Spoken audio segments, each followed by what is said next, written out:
Hello guys! Dito tayo sa park guys, nag-exercise, then nag-walk in.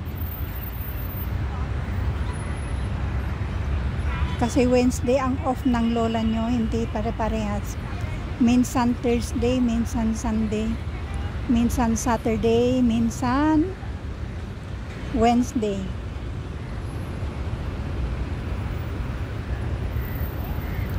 Shout out sa inyong lahat.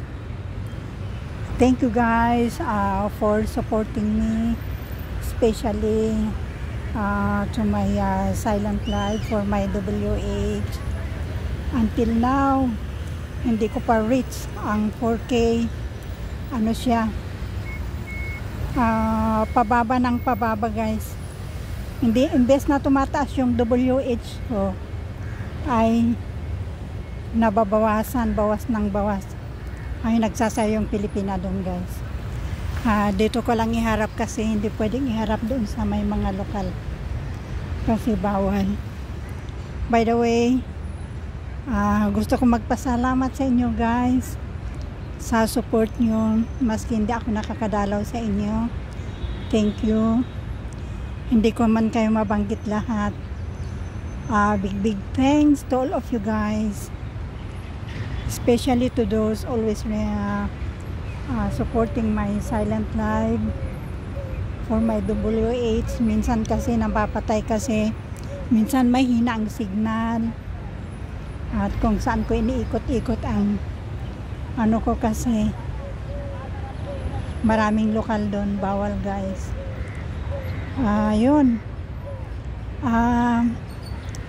nakakabahala yung mga napanood namin sa Pilipinas, no, na ang gulo pala sa Pilipinas. Sana ipag-pray natin na maging okay ang bansa natin. Sana yung mga corrupt na government, sana makonsensya din sila para naman kaming mga dito sa abroad makauwi na, kasi maski umuwi ka sa Pilipinas, wala namang gagawin doon. Walang trabaho, mahirap ang buhay, maraming mahal ang bilhin, kaya kami nagtsatsaga dito. At shout out sa lahat sa inyo dyan. At ipag-pray natin ang Pilipinas, kasi mismong magkakapatid ay naglalaglagan na. Ano ba yan? Nakakabahala talaga. Regarding pala sa kapatid, ang sa bagay naniniwala ako na minsan iba na ang panahon ngayon. Kung wala kang pera at hindi ka sikat, yung mga ibang kapatid mo ay hindi ka talaga lilingunin. At imbes na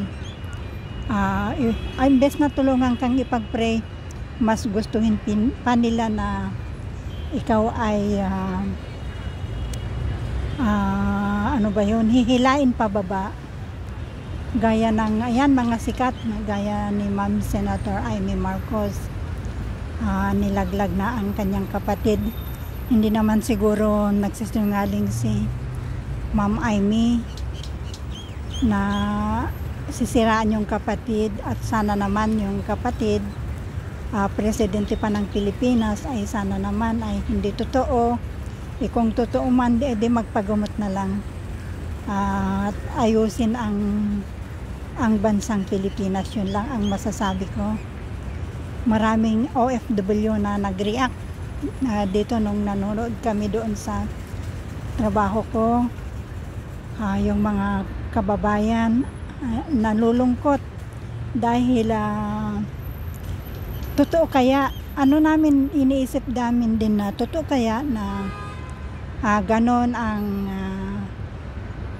kalagayan ng kapatid ni Ma'am Amy. Pangulo pa man din. Sana naman ay magpagamot na lang, yun lang. At ayusin ang ating bansa sa Pilipinas. Maraming salamat sa inyo guys. Shout out all of you. Rose de Melo vlog here at the park. Kasi nag-exercise ang lola nyo. Ayan, yan ang mga building dito. Malapit lang sa bahay namin ito, guys. Ayan, at ako'y uuwi na. Kasi medyo mainit na, guys. Thank you for watching Rose the Melod Vlog. Shout out sa aking bunso sa Pilipinas. Ingat ka lagi. Janing Gutierrez na aking kapatid sa Kuwait City, Juliet and Vlog. At sa lahat ng sumusuporta sa akin, mga sisikoy, mga friends, thank you so much. To all of you guys, please don't forget to subscribe me. Rose the Melod Vlog.